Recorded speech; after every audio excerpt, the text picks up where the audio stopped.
بسم الله الرحمن الرحيم. شهر رمضان الذي أنزل فيه القرآن هدى للناس وبينات من الهدى والفرقان فمن شهد منكم الشهر فليصمه ومن كان مريضا أو على سفر فعدة من أيام أخر. الحمد لله رب العالمين والصلاة والسلام على سيد المرسلين وعلى آله وأصحابه أجمعين. رب اشرح لي صدري ويسر لي أمري واحلل عقدة من لساني يفقهوا قولي. سامعین کرام، اللہ تبارک و تعالی نے یہ ماہ رمضان کا مہینہ جو خیر و برکت سے معمور، مغفرت اور اجر عظیم کا جو انعام لے کر ہمارے پاس آتا ہے، یقیناً اللہ تبارک و تعالی نے آپ کے لیے اس میں بہت ساری خوشخبریاں رکھی ہیں، بہت سارے انعامات رکھے ہیں. اگر آپ ان کو سمجھنے والے بن جائیں اور اسی جذبے کے ساتھ روزہ رکھیں کہ اللہ کے ذریعے اللہ تبارک و تعالی اس روزے کے عوض ہمیں یہ اجر عطا فرمائے گا، تو یقیناً اللہ تبارک و تعالی اپنے بندے کی امید اور مراد کے ساتھ ہی ہوتا ہے. تو میں آپ کو بتلانا چاہوں گی کہ اللہ رب العالمین نے سب سے پہلے تو آپ کو قرآن کی وہ آیت جو سورہ احزاب کے اندر ہے، اللہ رب العالمین نے اس کے ذریعے ہمیں یہ بتلایا، جہاں پر اللہ رب العالمین ان المسلمین والمسلمات والمؤمنین والمؤمنات والصابرین والقانتین والقانتات، بہت سارے والصادقین والصادقات، یعنی تمام نیکیوں کا ذکر کر کے اللہ تبارک و تعالی اس میں یہ بھی ذکر کرتا ہے والصائمین والصائمات، روزہ رکھنے والے مرد اور روزہ رکھنے والی عورتیں. آخر میں اللہ کیا فرماتا ہے اس آیت کے آخر میں؟ آیت نمبر 35 ہے، آپ دیکھیے گا اللہ کیا فرماتے ہیں کہ اعد لہم مغفرۃ واجرا عظیما، کہ اللہ نے اس میں یعنی ایسے لوگوں کے لیے مغفرت، بخشش کا پروانہ، معاف کر دینے کا انعام اور بہت بڑا اجر رکھا ہوا ہے. اللہ اکبر، اللہ تیری کیا شان ہے، تو نے ہمیں کیسے انعامات سے نوازا ہے. اللہ تیرا جس قدر شکر ادا کریں کم ہے. آگے پھر آپ کو اللہ رب العالمین خود نبی علیہ الصلوۃ والسلام کے ذریعے ہم تک یہ پیغام پہنچایا ہے کہ بے شک من صام رمضان ایمانا و احتسابا غفر له ما تقدم من ذنبه. اللہ کیا کہا اللہ نے کہ جس نے رمضان کا روزہ ایمان اور احتساب یعنی ثواب حاصل کرنے کی نیت سے، اسی لیے میں آج آپ لوگوں کو وہ تمام حدیث بتا رہی ہوں جتنی میرے اس چھوٹے سے علم میں ہیں، میں اس لیے بتا رہی ہوں کہ آپ ان حدیث کو ذہن میں رکھ کر اللہ سے اجر کی امید رکھتے جاؤ اور روزہ رکھتے جاؤ. کیا کہا؟ جو احتساب کی نیت سے، سچی نیت سے، یعنی اللہ کو راضی کرنے کی وجہ سے، بوجھ سمجھ کے نہیں، پریشان ہو کر نہیں، یا رمضان کو ایک فاقے کے دن نعوذ باللہ سمجھ کے نہیں، بلکہ اللہ سے نیکی کی امید رکھ کر جو روزہ رکھتا ہے، اللہ تعالیٰ اس کے گزشتہ تمام گناہوں کو معاف فرما دیتا ہے. کتنا بڑا رب کریم کا انعام ہے ہمارے اوپر. اور تو اور سامعین، آپ اور کیا چاہتے ہیں اللہ سے؟ ایک مسلمان، ایک مومن کیا چاہتا ہے؟ یہی تو چاہتا ہے کہ رب اس سے راضی ہو جائے. وہ رب سے راضی ہے، وہ رب سے یہ کہہ دے کہ تو میری جنت میں داخل ہو جا، میرے بندوں میں شامل ہو جا. ایک مومن کا تو یہی ایک عقیدہ ہوتا ہے. لہذا اسی عقیدے کے تحت میں آپ کو بتلاؤں کہ ابو ہریرہ رضی اللہ تعالیٰ عنہ کی حدیث ہے، کیا صحیح مسلم شریف کی حدیث، کہ اللہ تبارک و تعالی ابن آدم کا ہر نیک عمل کئی گنا تک بڑھا دیتا ہے، ایک نیکی 10 نیکی کے برابر، یہاں تک کہ اس نیکی کو 700 گنا تک کر دیتا ہے. کیا معلوم ہوا؟ جو لوگ یہ کہتے ہیں نا کہ رمضان میں ایک نیکی کا، ایک فرض کا بدلہ 70 فرض کے برابر ہو جاتا ہے، ایک نیکی کا بدلہ 70 نیکی کے برابر ہو جاتا ہے، نہیں، اس طریقے کا عقیدہ مت رکھو. تمہارا اللہ تم سے اس سے زیادہ کا وعدہ کر رہا ہے. کیا کہہ رہا ہے اللہ تبارک و تعالی؟ اللہ فرماتا ہے کہ ابن آدم کا ہر نیک عمل کئی گنا تک بڑھا دیا جاتا ہے، ایک نیکی 10 نیکی کے برابر، یہاں تک کہ 700 گنا تک کر دی جاتی ہے. پھر اللہ رب العالمین فرماتا ہے، حدیث کے الفاظ ہیں، قال اللہ عز وجل الا الصوم لی وانا اجزئ بہ، کیونکہ مگر صرف اور صرف روزہ ایک ایسی عبادت ہے جس کا بدلہ میں ہی اپنے بندے کو اپنے ہاتھوں سے دوں گا، کیونکہ یدع شہوتہ وطعامہ من اجلی، کیا کہا اللہ نے؟ کیونکہ اس نے اپنی نفسانی خواہشات کو، اپنے کھانے پینے کو کس کے لیے چھوڑا تھا؟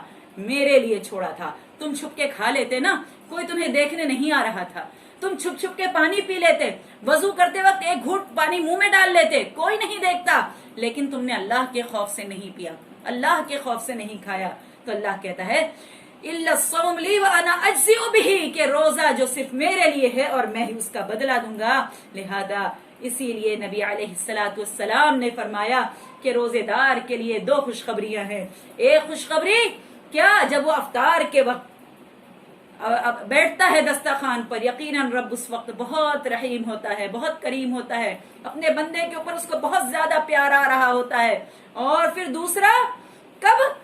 جب کہ وہ قیامت کے دن اللہ سے ملاقات کرے گا، جب کہ وہ اللہ سے ملاقات کرے گا تو اس روزے کے بدلے اللہ تبارک و تعالی اس کو جو انعام دے گا وہ اس کو بڑی خوشی اس کے لیے ہوگی۔ واللہ آج دنیا کا انعام حاصل کرنے کے لیے اگر کسی پرائم منسٹر کے نام کے ہاتھوں سے انعام دیا جائے تو وہ شخص اپنے مقام کو سب سے اونچا سمجھنے لگتا ہے، دنیا کے اخبارات میں اس کا بندہ اللہ تبارک و تعالیٰ کے بہت بڑے بڑے اجر اور بہت بڑے بڑے انعامات سے اللہ رب العالمین اپنے بندے کو نوازتا ہے۔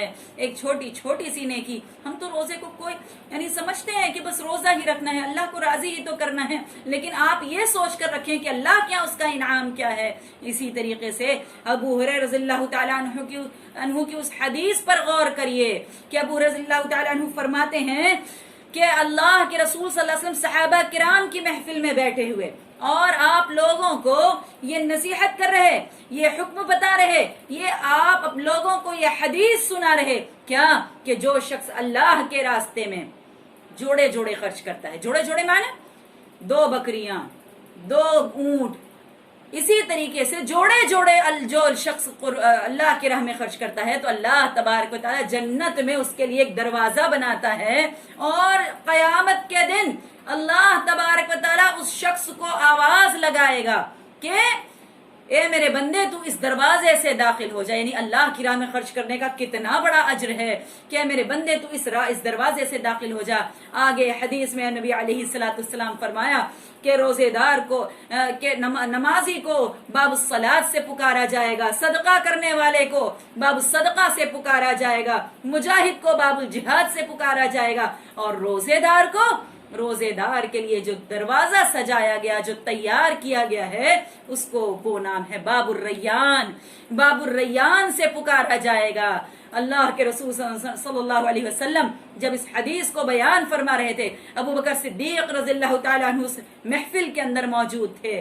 ابو بکر صدیق رضی اللہ تعالیٰ فرماتے ہیں کہ یا رسول اللہ، سوچئے جذبات دیکھیے کہ یا رسول اللہ، جس کو اللہ تبارک و تعالیٰ کسی ایک دروازے سے بلا لے تو وہ تو سمجھے گا کہ میں تو کامیاب ہو گیا، جنت میں داخلہ ہی تو مقصد تھا، جنت میں داخل ہو گیا میں، لیکن کوئی ایسا شخص بھی ہوگا کہ جس کو اللہ تبارک و تعالی اس کے فرشتے تمام دروازوں سے پکاریں گے کہ یہاں سے آؤ تمہارا دروازہ یہ ہے، یہاں سے آؤ تمہارا دروازہ۔ کیا بڑا عزت کا مقام ہوگا جس کو ہر دروازے سے پکارا جائے۔ اللہ ہمارا بھی وہ مقام کر دے مولا، ہمیں بھی وہ راہ، ہمیں بھی ایسے اعمال کرنے کی توفیق عطا فرما دے مولا۔ تو میری بہنوں یا سامعین کرام، کیا ہوا کہ اللہ کے رسول فرماتے ہیں کہ ہاں میں سوچتا ہوں یا میں سمجھتا ہوں کہ ابو بکر صدیق انہی لوگوں میں شامل ہوگا کہ جس کو ہر دروازے سے پکارا جائے گا۔ لہذا اللہ رب العالمین آپ کو اس مہینے جہنم سے بھی آزاد کر رہا ہے۔ مانگو اللہ سے جتنی مغفرت مانگ سکتے ہو، دنوں کو مت بانٹو کہ 10 دن رحمت کے، 10 دن مغفرت کے، 10 دن ایسا نہیں، بلکہ اللہ تبارک و تعالیٰ تو رمضان کی پہلی رات سے ہی جہنم سے آزادی دینا شروع کر دیتا ہے. تو آپ لوگ کیوں دنوں کو بانٹ کر؟ وہ حدیث ضعیف ہے، اس پر عمل کرنے سے بہتر جو صحیح سند والی حدیث آپ کے پاس موجود ہے. ابو ہریرہ رضی اللہ تعالیٰ عنہ فرماتے ہیں، حضرت ابو سعید خدری رضی اللہ تعالیٰ عنہ کی روایت ہے کہ رسول اللہ صلی اللہ علیہ وسلم نے فرمایا، ان للہ تبارک و تعالی عتقاء فی کل یوم ولیلۃ یعنی فی رمضان، وان لکل مسلم فی کل یوم ولیلۃ دعوۃ مستجابۃ. کتنی پیاری حدیث، ایک مومن سن لے اس کے لیے کتنا بڑا انعام کہ بے شک اللہ تبارک و تعالی رمضان المبارک میں ہر دن اور ہر رات بہت سے لوگوں کو جہنم سے آزاد کرتا ہے، اور ہر دن ہر رات مومن کی ایک نہ ایک دعا اللہ قبول کرتا ہے. اللہ، تو کیا ضرورت ہے آپ کو دنوں کو بانٹنے کی، گھاٹے کا سودا کرنے کی، نقصان اٹھانے کی، جب ہر رات اللہ تمہیں یہ انعام دے رہا ہے. تو ضرورت ہے کہ اب ایسے دن میں، ایسے ایام میں، ایسے مبارک مہینے میں اپنے رب کو راضی کر لو. کیونکہ حقیقت میں آل عمران کی اگر اس آیت پر آپ غور کر لیں، کیا اللہ فرماتا ہے، فَمَنْ زُحْزِحَ عَنِ النَّارِ وَأُدْخِلَ الْجَنَّةَ فَقَدْ فَازَ وَمَا الْحَيَاةُ الدُّنْيَا إِلَّا مَتَاعُ الْغُرُورِ. کیا فرمایا اللہ نے کہ جس شخص کو آگ سے دور کر دیا گیا، جنت میں داخل کر دیا گیا، یقیناً وہ کامیاب ہو جائے گا، اور دنیا کی زندگی کیا ہے سوائے دھوکے کا سامان ہے. اللہ اس ماہ مبارک کے اندر ہمیں اور آپ کو رمضان کے فضیلت، رمضان کے انعامات سے ہمیں فیض یاب فرما، اس میں ہماری مغفرت فرما مولا، اس میں ہمیں اجر عظیم عطا فرما مولا، اس میں ہماری دعاؤں کو قبول فرما، اور مولا کریم اس میں اب تو اپنے بندے سے جس طرح سے راضی ہوتا ہے تو ہم سے راضی ہو جا اور ہمارے گناہوں کو معاف فرما دے. السلام علیکم ورحمۃ اللہ وبرکاتہ.